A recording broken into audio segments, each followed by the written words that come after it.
Hi friends, పచ్చి మామిడికాయ టమాటాలతో 10 నిమిషాల్లో అప్పటికప్పుడు తయారు చేసుకునే మామిడికాయ రోటి పచ్చడి కోసం ఒక ప్యాన్లోకి 1 టేబుల్ స్పూన్ ఆయిల్ వేసుకుని ఆయిల్ వేడయ్యాక కట్ చేసుకున్న ఒక మామిడికాయ ముక్కల్ని, కట్ చేసుకున్న 2 టమాటాలని, కారానికి సరిపడా పచ్చిమిర్చి, 7-8 పొట్టు తీసిన వెల్లుల్లి రెబ్బలు వేసుకుని మూత పెట్టి మీడియం ఫ్లేమ్లో 5 నిమిషాలు కుక్ చేసుకోవాలి.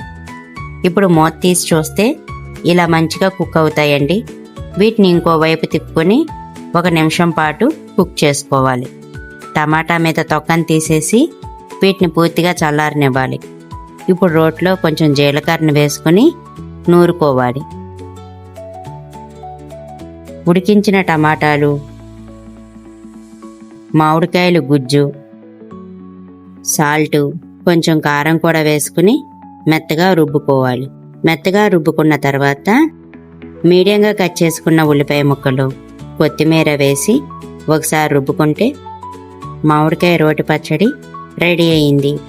వేడివేడి అన్నంలో పచ్చడి కలుపుకొని తింటే అద్భుతంగా ఉందండి.